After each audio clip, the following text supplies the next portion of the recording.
Yo, welcome to Sprawl and Brawl. It is episode number 51. We just crossed that border of halfway through 100.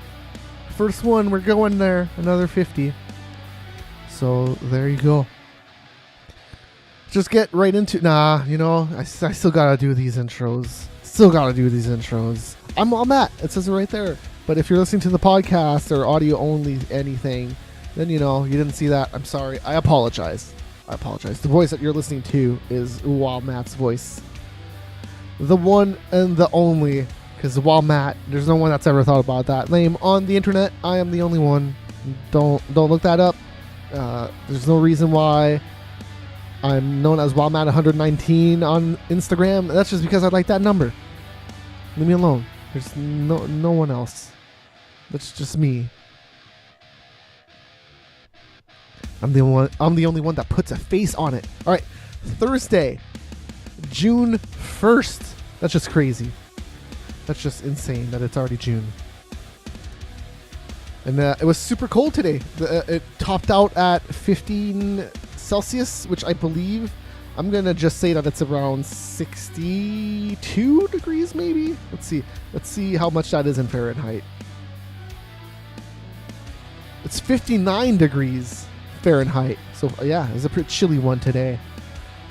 It was not that warm out there in Ottawa land. Megascripture.com, that's the website that we post all of these episodes up on there. So go check that out as well. If you're interested in our podcast, either video or audio, you can go check that out on Megascripture as well. We post them on YouTube. And we air live on YouTube as well as Twitch and Smashcast and Mixer and Ustream. And it's all Mega Scorcher TV. It's weird how that works, right? Alright. Here, this song's going to end soon. It's going to end. I played the whole thing.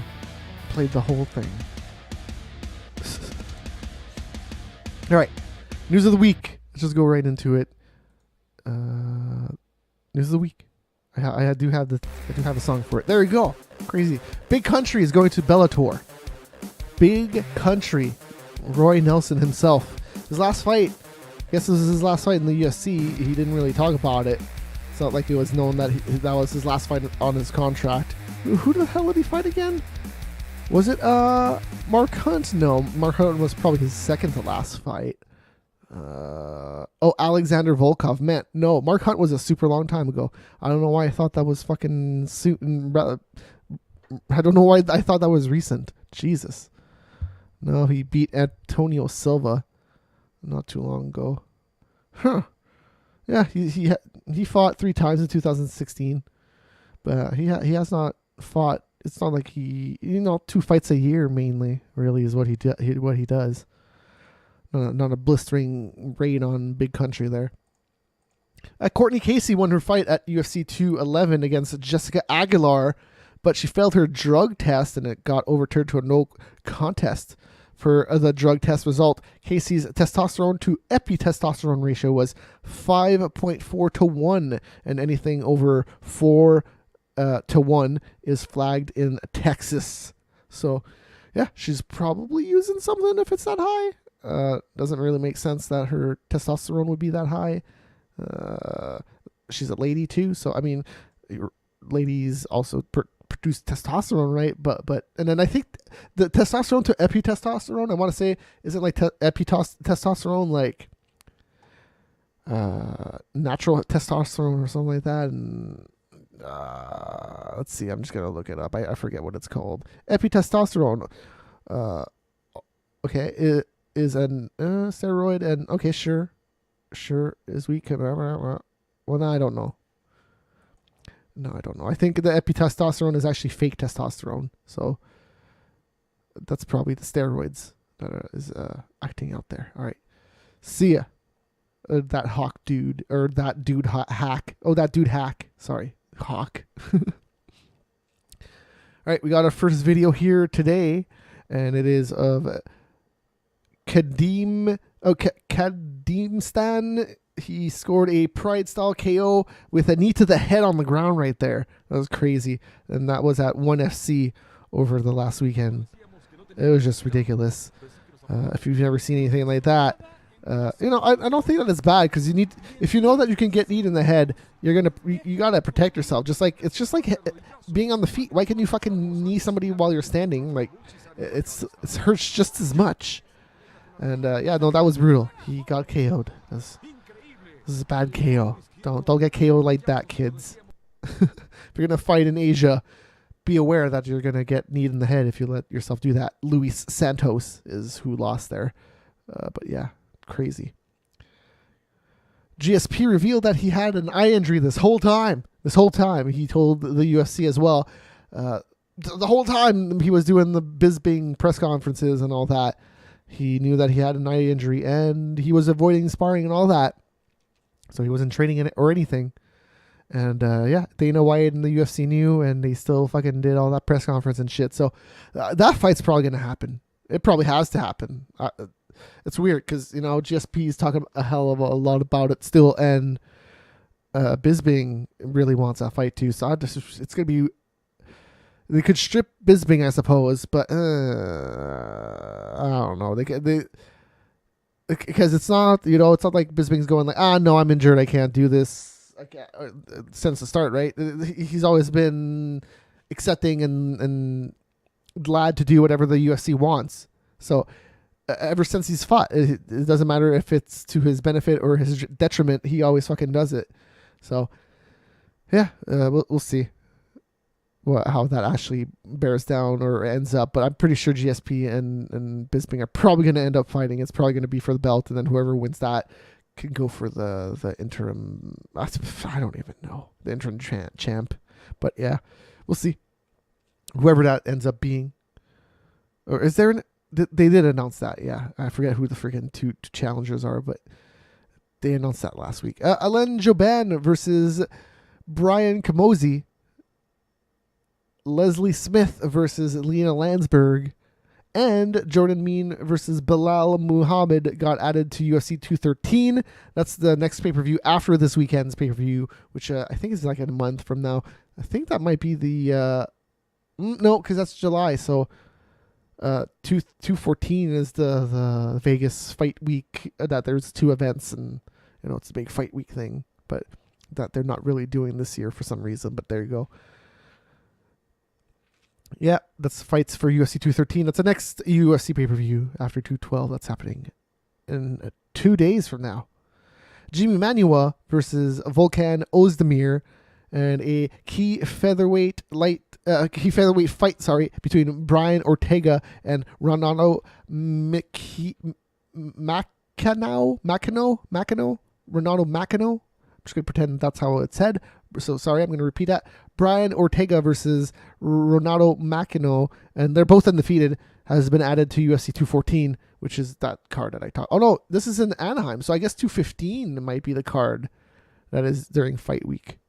Or is it 213? 213 might be the fight week one. Or it's fight week in August. God damn, I don't.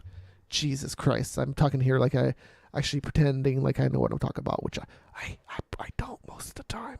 But also most of the time when I do say things, I'm right. So don't doubt me when I say stuff. Usually I'm right. Right now I'm not saying anything, so I'm not saying that I'm right. When is that fucking fight? Yeah, because 15 is the one with John Jones. All right, so that is the fight week. So that is in August, I suppose. Then if this one is July 29th, UFC 214, then yeah, 215 August. Stefan Struve versus Alexander Volkov will headline UFC's second trip to Rotterdam, Netherlands. Jeez. September 2nd. They announced that this weekend. That's an alright fight. Stefan Struve is cool, and Alexander Volkov, I don't know. I guess they could have made a better fight for Stefan Struve, but I guess Stefan Struve could probably win this fight, is a thing. It's a winnable fight for Stefan Struve, so that's good. All right, let's skip to this next video here. It's this one happened at FFC, which I think is in Brazil. It's somewhere down there, I want to say. But yeah, just check this out. Check out the slam. Oh, and then he landed 2 hammer fists after that slam. But that's just crazy. Isn't that just crazy, man? That slam, that has to be one of the craziest slams ever, right? Right? That's just crazy. Anyways, so the guy who did the slam, he's Peruvian. He's a featherweight prospect named Rudy Gavidia, and that was on Wednesday for Fusion FC. This is Diego Brandao fighting at Fight Nights, I think is Fight Nights Global. Is it Brazilian or Russian? I forget. But anyways, you saw there he kicked some ass. I can definitely play that one again. Definitely kicked some butt there. Landed a good punch and then just went to the ground and landed another one on the way down. On the way down. That's pretty brutal. So, yeah, that's Diego Brandao outside the UFC. He's doing pretty good. Doing pretty all right. Talk about UFC 216. That's the one September 9th in Edmonton. So that's quite a ways off. They are adding a featherweight matchup, though, between Canadian prospect Gavin Tucker, and he will take on former WSOF champion Rick Glenn. And that's in September 9th, like I said, Edmonton, just in case you didn't hear. Bellator 182 is going to be headlined by Korshkov versus Enji Kawane and Ward versus Gonzalez. That's all right. That's 181 and 182 has some good headliners. I don't know how the rest of the card is going to go, but they have some good headliners is what I can say about that. Talk about Bellator and Vitor Belfort.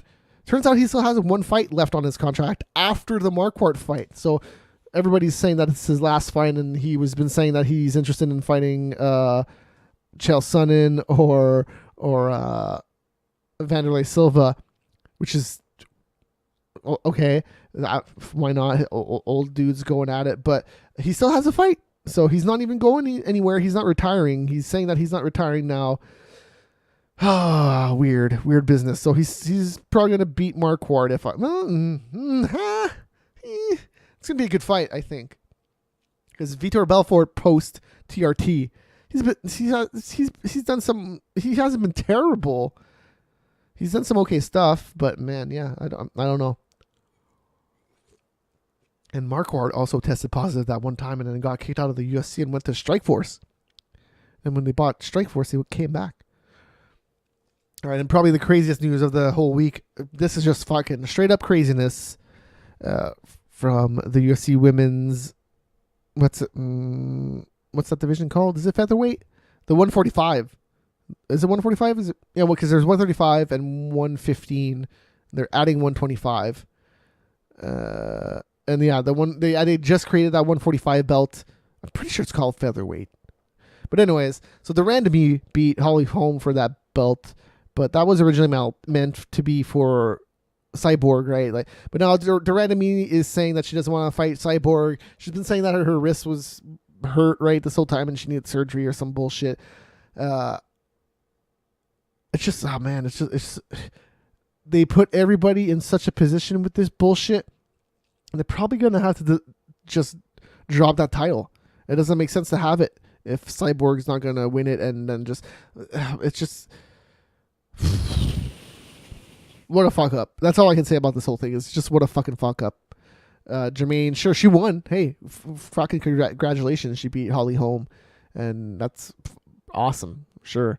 But now she's wanting to go back to 135. And where does that leave Cyborg? Where does that leave anybody else that wants to fight at 145? Like Megan Anderson, which is the champion of Invicta at 145, says that she wants to come to the UFC and fight Cyborg. And then Kat Zingano is also saying that she would fight Cyborg at 145 for the belt. So I should have switched the titles. I should have switched it to Sprawl and Brawl. I'm gonna do that right now. Sprawl and Brawl. MMA and UFC. Okay. So, I meant to write wrestling, but whatever. It's all good. I don't really have much wrestling news this week. I guess I can talk about it at the end. All right. MMA results this week. I watched One Championship Dynasty of Heroes. That's the Asian company that does mostly things in like Singapore and I guess they have been in South Korea. They've been in a bunch of places, but yeah, One Championship is one of my favorite indie leagues to watch. And then you get to wake up early in the morning and watch it. And that's what I did Friday. I think the main card started at like 10 or something, and the main events were at like 1 p.m. or 2 p.m. or something. So I worked in the morning, got back home, and I watched the 2 co-main events. Pretty good stuff. Ben Askren was defending his welterweight championship against Aguilan Tanny. This was a quick fucking fight. Ben Askren just took him down and fucked him up, and I got a rear naked choke, I believe is how that ended. I didn't even write down how it ended, but it was just a clinic by Ben Askren, and then he called out somebody. I don't remember who it was, but he called out somebody specifically. And he was okay, well, let's get it on. And I don't remember who it was. So there you go. But the real attraction that I wanted to watch, look, like Ben Askren is fine. It's just Ben Askren is like, he's one of those Jake Shields mofos, or what's the other guy? John Fitch, right? What's his name? Yeah, they wrestle, and that's what they do, and that's what they do to win. And hey, good on them. It's that they want to win, and that's a good strategy to win. But is it entertaining? Not always. Ben Askren's not bad. He's getting more interesting in Asia, that's for sure. He's putting it a bit more of a like, I'm a white guy. Get used to it, man. I'm gonna come in here and do all your women and be the white guy. No, he doesn't really do that, but he does kind of put off that attitude, like with his little dancing moves and stuff. Like, it's silly, but it works. It works, especially in Asia. Like, if he was doing that here, I think his nickname is Funky now. I don't think that was his nickname when he was in Bellator. I don't remember him being Ben Funky Askren. That's for sure. So there's a lot of people that go to Asia and use the steroids, but there's a lot of guys that also go to Asia, and they reinvent their personality, and if they ever do come back on this side of the planet, they just come back, and yeah, they have more personality. They're more fun on the mic to listen to. Like, Ben Askren is definitely one of those dudes. He's never been boring on the mic, but in Asia, those people they like some shit talking, and you can develop some shit talking. They don't like bad shit talking either, too. So they're used to some good shit talking over there. Anyways, the real main event here, Angela Lee versus Estela Nunez. This was for the women's atomweight championship. Angela Lee, this is going to be her second or third title defense now. Third. I think this is third. So the first minute, actually, Nunez was actually doing pretty good in the stand-up. She landed a really strong jab. But after the first minute, Angela clinched, and she did a takedown pretty easily. And she actually got Estela's back and the hooks. And she even got a figure 4. So she was stuck in there. And she managed to freaking get a twister again, which if you've seen Angela Lee's fights, that's one of her like signature moves. But she didn't really have it. Like, she had the figure 4, but she wasn't really twisted over. I get it was probably still uncomfortable, and it probably restricted breathing and stuff, and it probably did tire out Estela Nunez, but it really wasn't really close to getting a submission. But then right after that, even during the twister, Angela landed like 50 fucking goddamn punches from that position. And that was cool. That was definitely cool. Like, she was defenseless because she's in a twister. Her arm is like trapped behind her fucking shoulder, or her back, I should say. And just the way that the position is, like, she couldn't defend herself. She was just getting like seriously like 50 punches to the face maybe. So that was the first round. Then the second round went to the ground pretty early on. And then Angela Lee was going in for the kill pretty much. Nunez, she was already kind of getting more tired in the second round, and Angela Lee got the Anaconda choke. It's a good looking choke too. So Angela Lee she's looking better every fight she's into. So that was a good event from One Championship really early on Friday morning. So May 26th. And then UFC had an event on Sunday from Stockholm. And this actually aired on fucking TV, which is the thing that tripped me out. Because usually the events that air, or the events that happen internationally usually air on Fight Pass live. And when they do live stuff like this on TV, it's interesting, especially on a Sunday. If it would have been on a Saturday, sure, why not? But hey, they had Gustafsson versus Texera. that was the real main, like the only real fight in terms of on paper going into it, where you could have some hype into it, and it was a pretty good fight.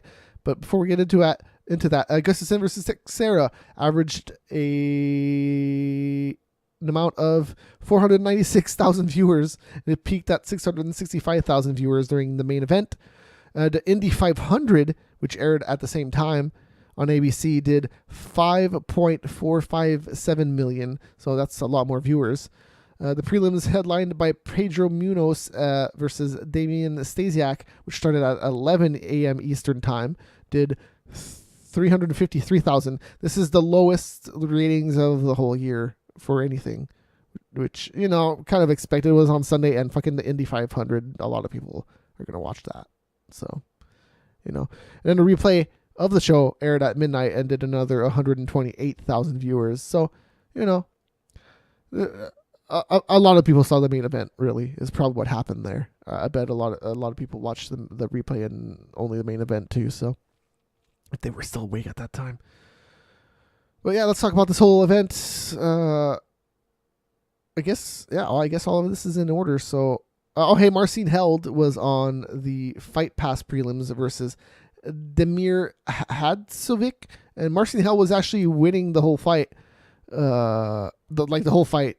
He won the first 2 rounds easily with takedowns and wrestling, and he got some shots in there too. But Demir did pretty good as well, especially near the end of the second round. He landed a few shots too. But in the third round, it began, and Held went for a takedown, he went for the leg or something. He went for like a leg lock, just kind of like twirl into it or something. But he got nailed to the face with a fucking knee, and he just got KO'd right away. Like the second he it's weird that he went out down to his knees like that for that weird thing. I don't know what he was exactly doing, because even before he got hit with the knee, it looked weird. So Marcin Held. There you go. He beat Diego Sanchez on his last fight, which was an impressive fight.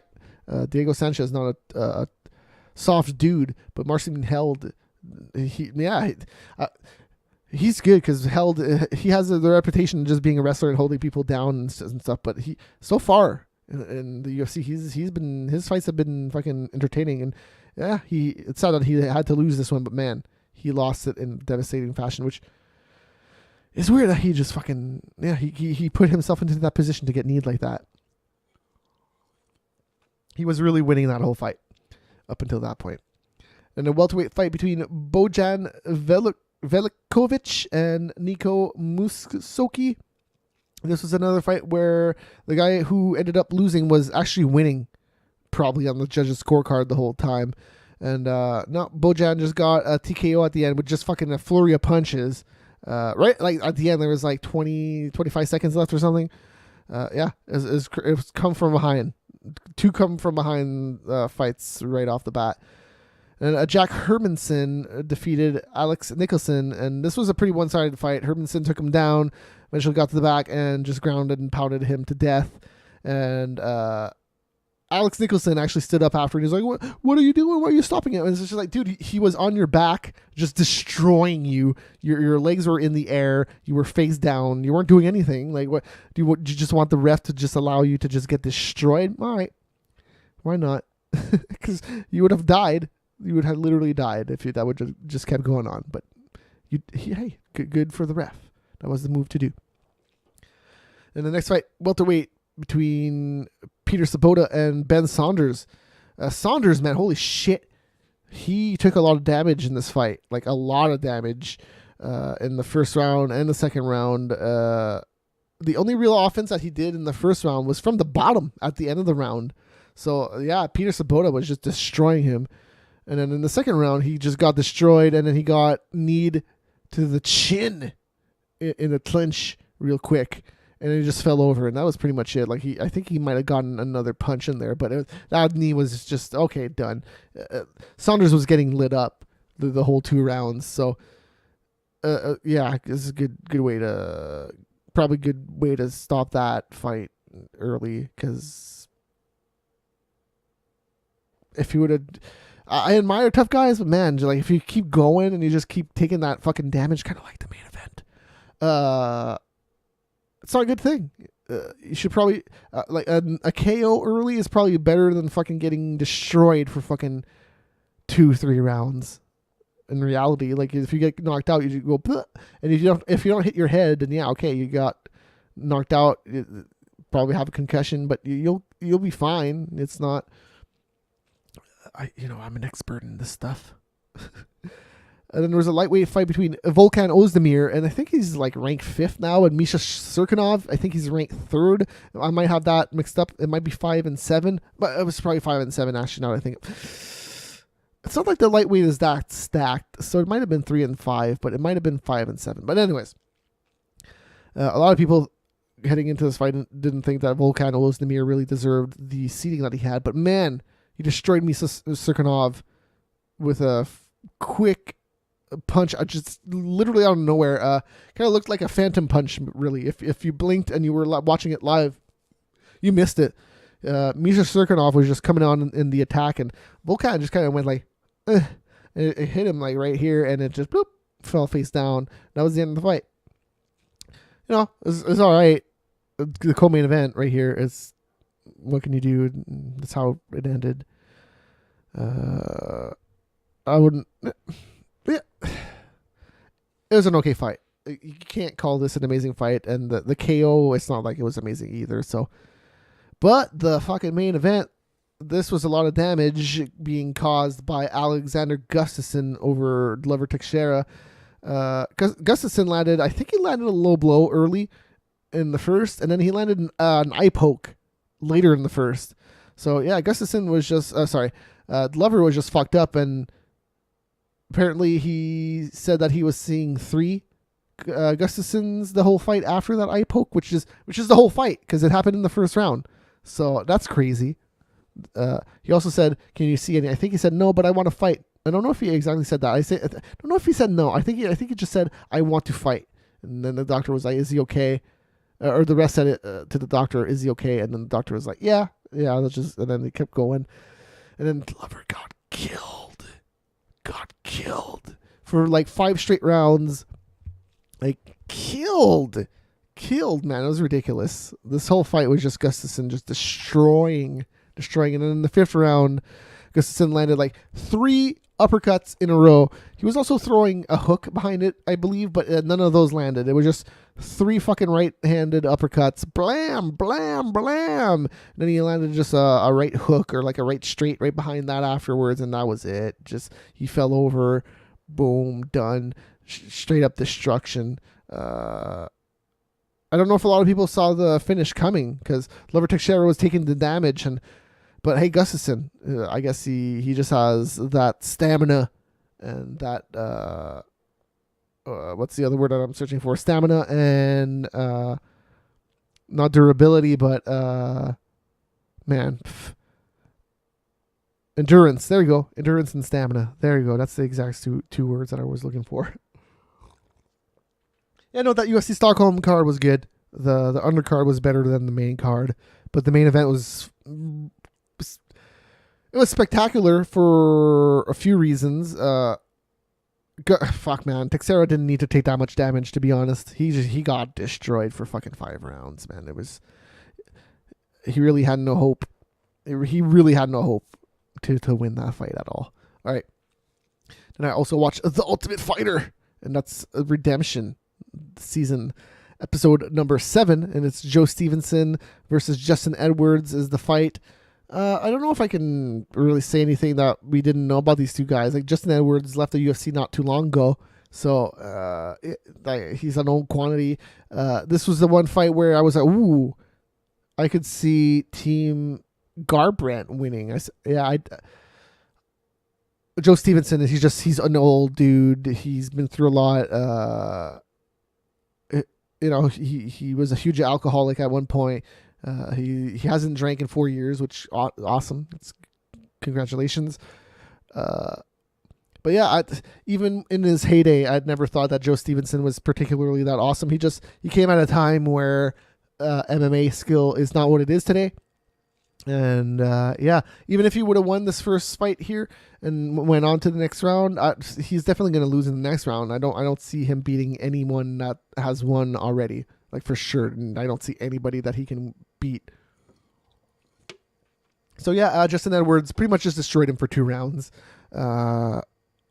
They were thinking that maybe it could go to a third round, but it was pretty clear that Justin Edwards just destroyed him for 3 rounds. Joe Stevenson never gave up, and he landed some shots of his own, but Edwards was just landing more combinations and just hurting him more.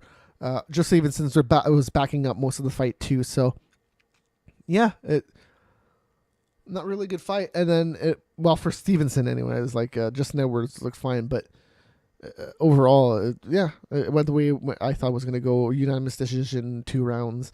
And then the next fight is Joe Stevenson versus Hader Hassan. And, oh, Jesus, Cody Garbrandt was pissed that they got Joe Stevenson in the wild card again, which I kind of get. They could have done a better fight than that if they really wanted to. Joe Stevenson's probably going to lose, if I had to guess. But Hader Hassan, it's a fight that Joe Stevenson, I think it's more likely for him to win this fight than fucking Justin Edwards' fight. But I still see him probably losing, if I had to guess. If I really had to guess how this is gonna go down. And then this weekend there's a UFC 212, I believe, is what's going on this weekend, right? It's 212, 211 happened a while ago. This is Aldo versus Holloway. It's the main event.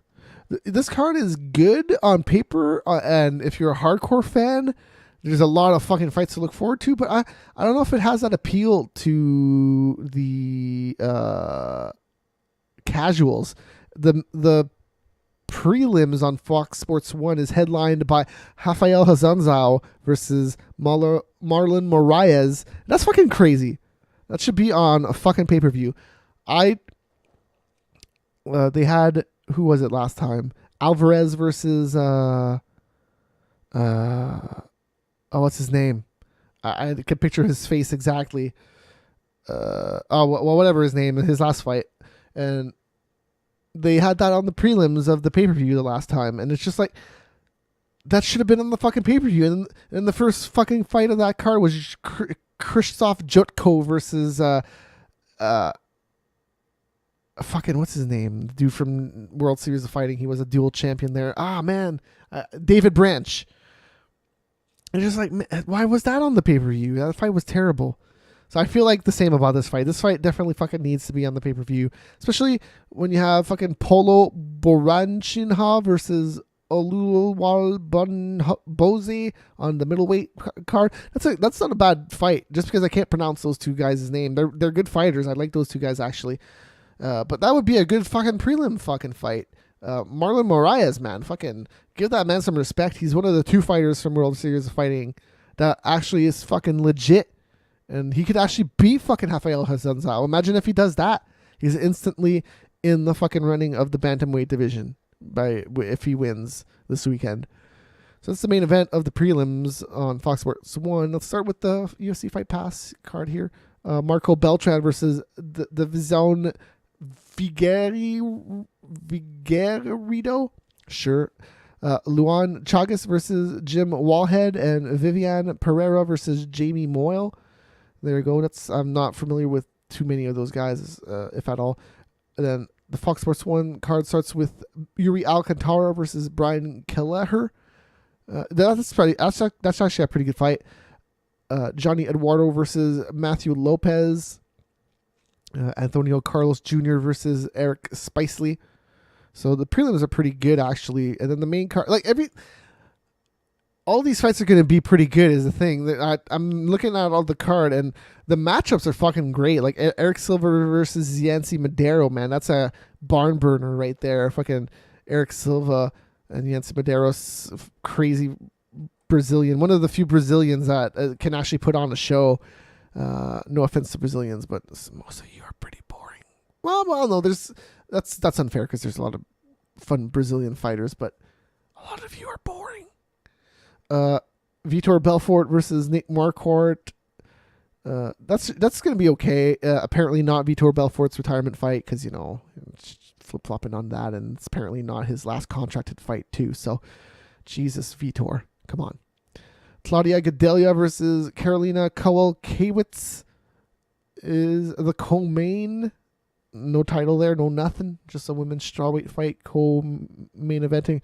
That's actually a pretty good fight though. Karolina, she's pretty good. She lost to the champion Joanna in her last fight, and she's been awesome before that, defeating Rose and all that. So she's doing pretty good. And then Claudia Gadelha is also another tough opponent in that division. So yeah, I no complaint with that fight. But I like, and then Jose Aldo versus Max Holloway to unify those championships at the featherweight class. That's another good fight, but again, like, this is in Brazil, so it's gonna do good because there's a lot of Brazilians on the card. But I'm just, on paper, I'm not digging it. Which is weird because I'm looking at the matchups. I'm like, yeah, all these fights are gonna be okay, but nothing's getting me hyped about it. There's nothing that's like, holy shit, Jose Aldo and Max Holloway. Even though that's gonna be probably a pretty good fight, but I'm not like Aldo. His last fight was pretty good, and he's been doing okay since his loss. But he only fought Frankie Edgar. But let's talk about some WWE stuff if I can, really quick. I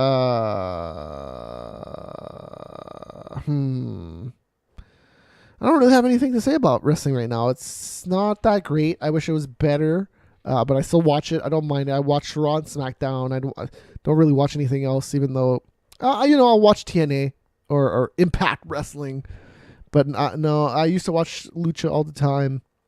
Lucha Underground specifically. NXT was okay at one point, but I never really got into NXT too bad, but I do watch the takeovers, and that's not really a commitment. It's 4 times a year for the most part. It's always good, so at least the in-ring action is. Yeah, I don't really have too many opinions about wrestling right now. I wish it was better. And I know I don't want to complain because I enjoy it. I watch it all the goddamn time. Watch it all the goddamn time. I'm just goddamn tired of this stuff. No, yeah, that's like, I just be better. Just stop booking everybody 50-50. That's really my one issue, is it's always just winning and losing and winning and losing. And nobody really, like Dolph Ziggler, even if he won, I don't like him. But now, like, he wins and loses and wins and loses, and it's like, I don't have to. Who cares? And most people are like that, and the people that aren't being booked like that are the best. They're the best. I can't even come up with names off that, but like Neville, Austin Aries doesn't really lose. Brock, obviously, Roman Reigns is booked pretty strong. John Cena, like, even when John Cena loses, like, it's not, it's no joke. It's like, holy shit, he's been through the ringer, god damn it. Holy crap, that John Cena. It's kind of like that. Anyways, and I think that's it. Oh, there's that pay-per-view this weekend. It's not Money in the Bank, it's Extreme Rules. It's an interesting fucking name for a pay-per-view that doesn't really have too much extreme in it, I should say, because it's a pretty goddamn tame card. Oh Jesus, there's only 6 matches on this goddamn card. They might announce. Oh, you know what? They're gonna announce probably Goldust versus R-Truth, which is gonna be on the pre-show, which is a fucking goddamn travesty. Those 2 guys are amazing. The tag team they had, they're wasting people that could actually be used properly. Like Alexa Bliss this past Monday on Raw was fucking terrible. It's not her fault. She did the best she could with it. And that's another thing, saying like it's not her fault. But whose fault is it? I'm not going to blame her, but we got to blame somebody. And it's the writing team, and somebody fucking should be held accountable. It sucks. Make it better. Just make it better, because that was terrible. Because most of Raw up to that point, Raw's 3 hours, which is one of the things that makes it terrible. But Raw, the first hour and 45 minutes of Raw was actually pretty good.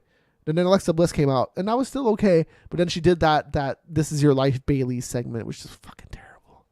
Anyways, Rich Swann and Sasha Banks versus Noam Dar and Elisa Fox is in a mixed tag team match at Extreme Rules. That's so extreme. Neville versus Austin Aries in a submission match for the Cruiserweight Championship. It's not that extreme, but it's, still it's a visual. Somebody's going to tap out at the end and go like, ah! That's kind of extreme. The Hardy Boys, Jeff and Matt Hardy versus Cesaro and Sheamus in a steel cage tag team match, which is a fucking weird ass choice because it was made by the Hardy Boys, and Matt specifically. Here's what I think is going to happen in this match.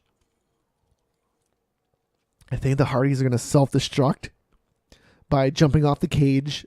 Jeff especially. Matt probably not, but not Matt. Matt's going to get double teamed and just fucked over. And then Cesaro and Sheamus, they're just going to walk out the cage. They're not going to climb it. They're not going to pin him. They're just going to walk out the fucking cage and they're going to win that way. Because, Jeff went and fucking did a swanton off the fucking top and missed. And there you go. That's the end of the match. And Matt gets taken out by Cesaro and Sheamus and they walk out the cage. What happens after that, though, it could be anything. I wish it was the Broken Hardys shit and Brother Nero, Broken Matt and Brother Nero, but that's probably not going to happen. Wishful thinking, though. I'm holding on hope. Alexa Bliss versus Bayley in a kendo stick on a pole match for the championship. It's a great gimmick. Extreme Rules. Dean Ambrose versus The Miz with Maryse in a singles match for the Intercontinental Championship. And if Ambrose is disqualified, he will lose the title. So there you go. I would say if Miz was disqualified, he would lose the title, but he just loses anyways. He would lose no matter what. So, there you go. That's so extreme. No, you can't get disqualified. Extreme. And then Roman Reigns versus Seth Rollins versus Finn Balor versus Bray Wyatt versus Samoa Joe. Fatal 5-way Extreme Rules match to determine the number one contender for the WWE Universal Championship. I like how this is an Extreme Rules match because a Fatal 5-way is always no DQ and no count out. Is it false count anywhere? Because if not, how is that extreme? How is that extreme? All right. Anyways, that's Extreme Rules. So that's the two events to watch this weekend, I guess. UFC 212 and Extreme Rules on Saturday or on Sunday. Saturday, Sunday. That's all I gotta say, man. I'm out of here. I'm done talking about stuff. Sprawl and Brawl episode number 51. Thanks for tuning in. That was it. June 1st. Craziness. So be sure to tune in to those two events that I just talked about. It's going to be a fun weekend if you do. If not, you're missing out. Missing out! I'm telling you. It's going to be fun. That UFC event. Like I said, the hardcore fan in me is like, oh, it's got a good card, but everything else, Everything else about me, my skin and bones are just, whatever.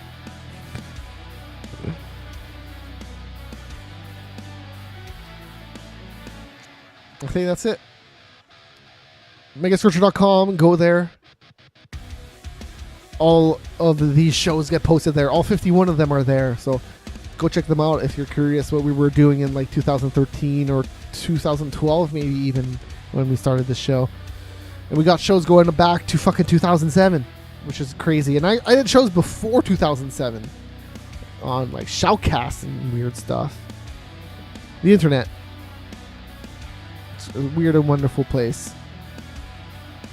We're on YouTube, Twitch, and a bunch of other places live every Thursday night around 9 p.m. Eastern Time in the U.S. and Canada and wherever else it goes vertically there, Mexico, the South American countries, it cuts across there. Peru's not a country, but wherever Peru is in, Lima? Yeah, I'm pretty sure that's Eastern Time as well. MMA. We're done.